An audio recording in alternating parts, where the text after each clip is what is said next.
मी माझं निवेदन करण्यापूर्वी काल 4 निवडणुकांचा जो निकाल जाहीर झाला त्यात मुंबई पदवीधर आणि मुंबईतील शिक्षक ह्या 2 मतदारसंघात महाविकास आघाडीतर्फे आम्ही शिवसेना म्हणून लढलो होतो आणि त्या विजयाबद्दल मी मुंबईतील तमाम पदवीधर आणि शिक्षकांना खास धन्यवाद देतोय की तुमच्या आशीर्वादाने आम्ही पुढे जात आहोत। असेच आशीर्वाद आमच्या पाठीशी असू द्या।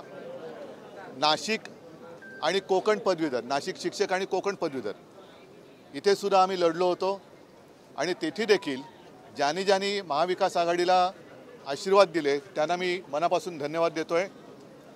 लढाईमध्ये हार जीत होत असते, काही वेळेला हार होते, काही वेळेला आम्ही जिंकत असतो। मी मागेही बोललो होतो की निवडणुकीतली हार जीत हा एक भाग जरी असला तरी हिम्मत हारता कामा नये। आता लढाईला सुरुवात झालेली आहे आणि आज आपल्याला सर्वांना कल्पना आहे की येत्या काही दिवसात विधान परिषदेच्या ज्या 11 निवडणुका होत आहेत त्यात आम्ही महाविकास आघाडीने आमचे 3 उमेदवार हे दिलेले आहेत।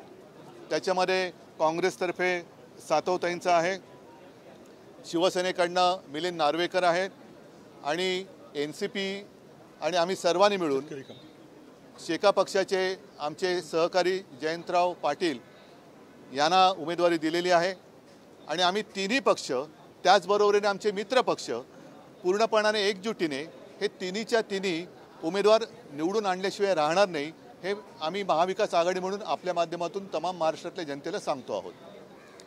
आता याच्या पुढे जाऊन जे काय एकूण देशात चालले, राज्यात चाललेलं आहे, आज आपल्याला कल्पना आहे की विधान परिषदेचे विरोधी पक्षनेते अंबादास दानवे यांना निलंबित करण्यात आलेले आहे। खरं पाहिलं तर एखादा प्रस्ताव आल्यानंतर माझ्या बाजूला दोन्ही ज्येष्ठ विधिमंडळातले माझे सहकारी आहेत। एखादा प्रस्ताव आल्यानंतर त्याच्यावरती चर्चा करणं हे गरजेचं असतं।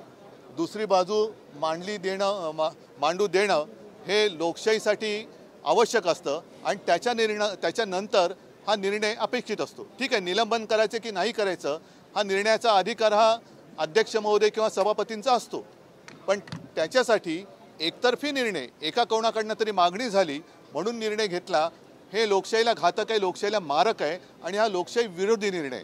खरं म्हणजे अंबादासनं सुद्धा बाजू मांडू देण्याची एक वेळ द्यायला पाहिजे होती, ती दिली गेली नाही। आमच्याकडनं कोणालाही बोलू दिलं गेलं नाही आणि जणू काही सगळं ठरवूनच हे षडयंत्र रचून विरोधी पक्षनेत्याला निलंबित केले गेले हे असं कदाचित महाराष्ट्रातल्या इतिहासामध्ये पहिल्या प्रथम झालं असेल। आणि हा सगळा जो काय अन्याय आहे हा अन्याय महाराष्ट्रातली जनता डोळे उघडे ठेवून पाहते आहे।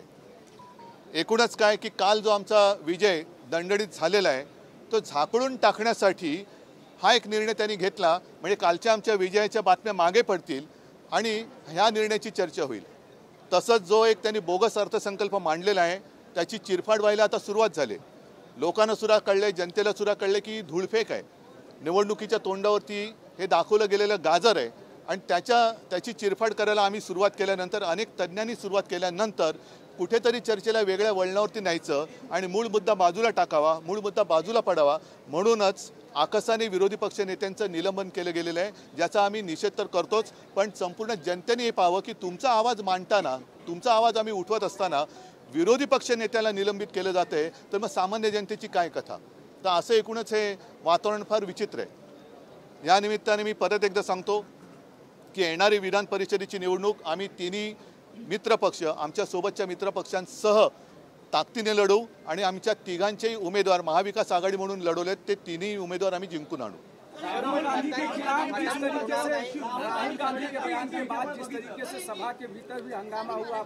ठीक आहे, पहिलं मराठीत बोलू। काल मग जर बघायला गेलं तर काल एकूण जो ठराव विधान परिषदेत आणू इच्छित होते तो ठरावच मुळात चुकीचा होता। कारण आमच्या विरोधी पक्षनेत्याने त्यांनी प्रश्न विचारला की तो जो काही ठराव आणू इच्छित आहेत त्याचा या सभागृहाशी संबंध काय। बरं, हेही बाजूला ठेवा, पण मुळामध्ये राहुलजी काय बोलले होते, त्यांनी खरंच हिंदुत्वाचा अपमान केला का? मी स्वतः ते भाषण पाहिलेलं आहे। हिंदुत्वाचा अपमान आमच्यापैकी कोणी करणार नाही आणि कोणी सहन करणार नाही। काल राहुलजींनी सांगितलं की भाजप म्हणजे हिंदुत्व नाही, भाजप म्हणजे फक्त संपूर्ण देशात भाजप म्हणजेच हिंदू, हे माझंही ठाम मत आहे. मी मागे सांगितले की मी भाजपला सोडले, हिंदुत्व सोडलं नाही. हिंदुत्व सोडणं कदापि शक्य नाही. आणि त्या अपुऱ्या माहितीच्या आधारावरती तुम्ही राहुलजींच्या निषेधाचा ठराव करू इच्छित होता. मग माझं म्हणणं असं आहे की पुढचा ठराव आपण आणला पाहिजे. एक तर राहुलजींनी हिंदुत्वाचा अपमान केला नाही, भाजप म्हणजे हिंदुत्व नाही हे त्यांनी ठासून सांगितलं. पण अपुऱ्या माहितीनिशी हे सभागृहात तो ठराव आणू इच्छित होते. आणि जर ठराव आणला असता आणि तो मंजूर करून त्यांनी बहुमताच्या जोरावर जसं आज निलंबन केलं तसा ठराव मंजूर करून पाठवला असता तर असत्यावरती तो ठराव मंजूर करून घेतला असता. तर असत्य माहितीच्या आधारे हा ठराव आणू इच्छिणं किंवा आणू पाहणं हा सुद्धा सभागृहाचा अपमान आहे. त्याच्यामुळे मग त्या सदस्याला सुद्धा तुम्ही निलंबित करणार आहात का? आणि मग मी असं म्हणेन, जो विषय घडलाच नाही, हिंदुत्वाचा अपमान झालाच नाही, मग मी सभागृहाला, दोन्ही सभागृहांना माझी विनंती राहील की लोकसभेमध्ये म्हणजे आपल्या देशाचं लोकशाहीतलं सर्वोच्च मंदिर, तिथे जय संविधान बोलल्यानंतर काही जणांना मिरच्या झोंबल्या, तर ज्यांना जय संविधान बोलल्याबद्दल मिरच्या झोंबल्यात त्यांचा निषेधाचा ठराव, मी तर जाहीर त्यांचा निषेध इकडे करतोय, पण सभागृहांनी सुद्धा, दोन्ही सभागृहांनी तो ठराव मांडावा आणि जाहीरपणाने आम्ही जय संविधान बोलायला ज्यांचा विरोध आहे त्यांचा निषेध करतो असा ठराव मंजूर करून लोकसभेत तो पाठवावा.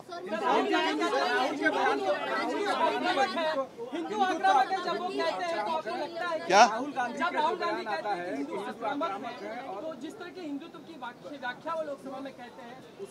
नहीं, आप पहले मुझे बताइए कि क्या गलत कहा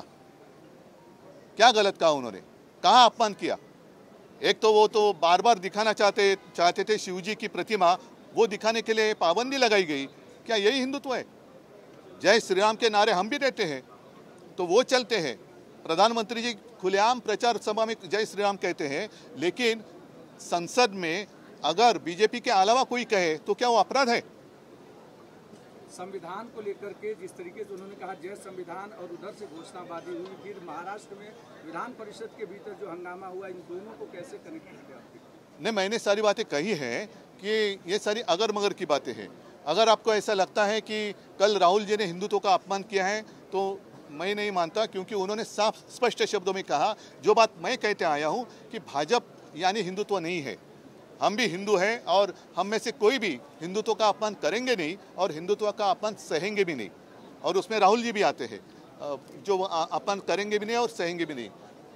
आज जो एक फेक नैरेटिव उन्हीं का शब्द है जो फैलाया जा रहा है कि बीजेपी मतलब ही हिंदुत्व, नहीं, हमारा हिंदुत्व पवित्र है. हमारा हिंदुत्व, बीजेपी तो उसके आसपास भी नहीं आ सकती. हिंदुत्व तो एक उन्होंने एक नकाब बनाया है लोगों को उल्लू बनाने के लिए. तो मैं तो यही कहता हूँ कि जैसे उन्होंने कल एक कोशिश की गलत जानकारी के आधार पर, विधान परिषद में वो एक ठराव लाना चाहते थे कि हिंदुत्व का अपमान हुआ, तो हिंदुत्व का अपमान हुआ नहीं, लेकिन आधी अधूरी जो जानकारी है उस आधार पर वो एक प्रस्ताव लाना चाहते थे. वो भी सभागृह की एक दिशाभूल करने के अपमान है. और साथ ही मैं यही कहता हूँ कि लोकसभा में कुछ लोगों ने अपनी शपथ के समय जय संविधान का नारा दिया तो उनको रोका गया या उसके ऊपर आपत्ति जताई गई. तो जय संविधान कहना कब से गुनाह हो गया, और इसलिए मैं तो खुलेआम उसका निषेध तो कर ही रहा हूँ. मेरी विनती है दोनों जो हमारे सभागृह है कि आप भी जो कुछ वहाँ हुआ, जय संविधान कहने पर आपत्ति जताई, उनका निषेध करने का प्रस्ताव लाएं और वो मंजूर कर लोकसभा में भेजें. राज्यामध्ये मोठा भूकंप झाला होता. राज्य आता सुद्धा तुम्ही आत्मविश्वासाने तुमचा उमेदवार, तिसरा उमेदवार दिलेला आहे. या निवडणुकीनंतर सुद्धा राज्यात भूकंप किंवा वेगळं चित्र बघायला मिळेल त्याची खात्री असल्याशिवाय आम्ही निवडणूक का लढतोय? कारण आम्ही तर निवडणूक आम्ही लढणारी माणसं आहोत. आम्ही हत्यार टाकणारी माणसं नाही आहोत. पक्षफुटीचा प्रॉब्लेम हा त्यांना जास्त आहे, कारण त्यांच्यामध्ये अनेक जण इच्छुक आहेत ज्यांच्या इच्छेवरती पाणी पडले. अंबादास दानवे यांचं ज्या पद्धतीने 5 दिवसाचं निलंबन झालं, सत्ताधारी सूडभावनेतून वागताय आणि सत्ताधारी विरोधकांवर भारी पडताय. भारी नाही पडत आहे हे त्यांनी पूर्णपणाने, माझ्या माहितीप्रमाणे जेवढं मला आकलन आहे कायद्याचं त्यानुसार एखादा प्रस्ताव आल्यानंतर त्याच्यावरती चर्चा करणं गरजेचं असतं. ज्याच्या संबंधी तो प्रस्ताव आहे तो विरोधी पक्षनेता आहे, म्हणजे एक प्रमुख पद आहे त्याच्याकडे, त्यांना त्याच्यावरती बोलण्याची संधी देणं हे फार गरजेचं होतं. ते न करता एकतर्फी निलंबन करणं हा हा हा एक मोठा अपराध आहे. तुम्ही मागणी करणार का, प्रस्ताव मांडणार का? काल देखील नीलम गोरे यांच्या विरोधात काल देखील त्यांनी पक्षपात केल्याची घटना. नाही, मग मी एक सांगतो, अंबादासजींबद्दल आक्षेप काय सांगा, का निलंबन केले सांगा जरा. मी नव्हतो सभागृहात. बरोबर आहे. त्याच्याबद्दल मी पक्षप्रमुख म्हणून मी महाराष्ट्रातल्या माता भगिनींची माफी मागायला तयार आहे आणि मी मागतो, कारण आम्हाला त्यांच्याबद्दल आदर आहेच. मग लोकसभा प्रचाराच्या दरम्यान सुधीर मुनगंटीवाराने त्यांच्या म्हणजे मोदीजींच्या सभेत, कदाचित मोदीजी व्यासपीठावर नसतील, पण बहीण भावाच्या नात्याबद्दल जे अभद्र वक्तव्य केलं होतं त्याच्याबद्दल कोण माफी मागणार आहे? त्यांच्याच मध्ये बसलेले ते सत्तार, त्यांनी सुप्रिया सुळेंना कॅमेऱ्यासमोर शिवी दिली होती. हा माता भगिनींचा अपमान नाही? ज्याच्यावरती एका महिलेवरती विचित्र एक प्रसंग ओढवला, ज्याला आम्ही मंत्रिमंडळातून काढून टाकला होता, त्यांना तुम्ही मंत्रिमंडळात स्थान दिले, हा महिलांचा अपमान नाही? मग जर मी माफी मागतोय, माता भगिनींचा अपमान जर झाला असेल तर मी माफी मागतो, पण तसा त्यांनी अपमान त्यांनी तर केलाय. सभागृहात केला म्हणून अपमान आणि जाहीरपणाने बोललं तर अपमान नाही, हे कुठलं गणित आहे? मग त्यांना सुद्धा निलंबित करणार का?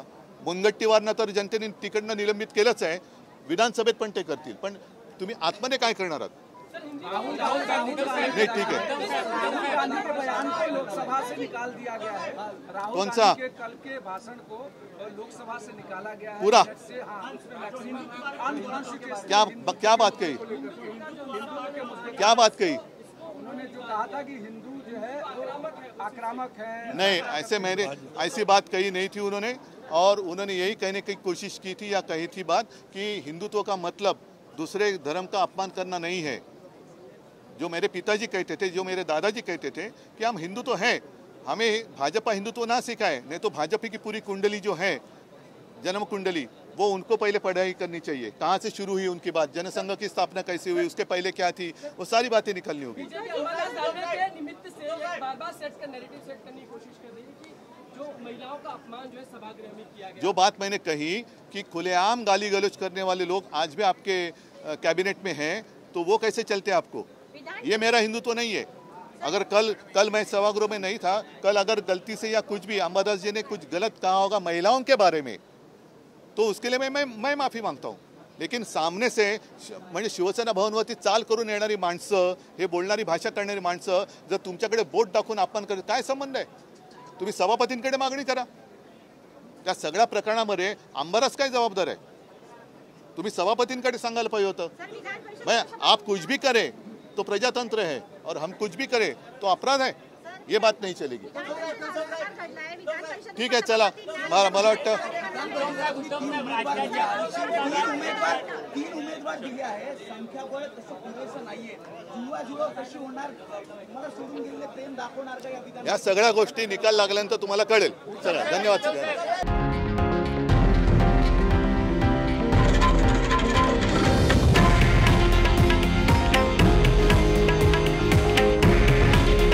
हे आहे देशातील नंबर 1 न्यूज नेटवर्क आणि आपण पाहत आहात TV9 मराठी. काळजी तुमची, हित महाराष्ट्राचं.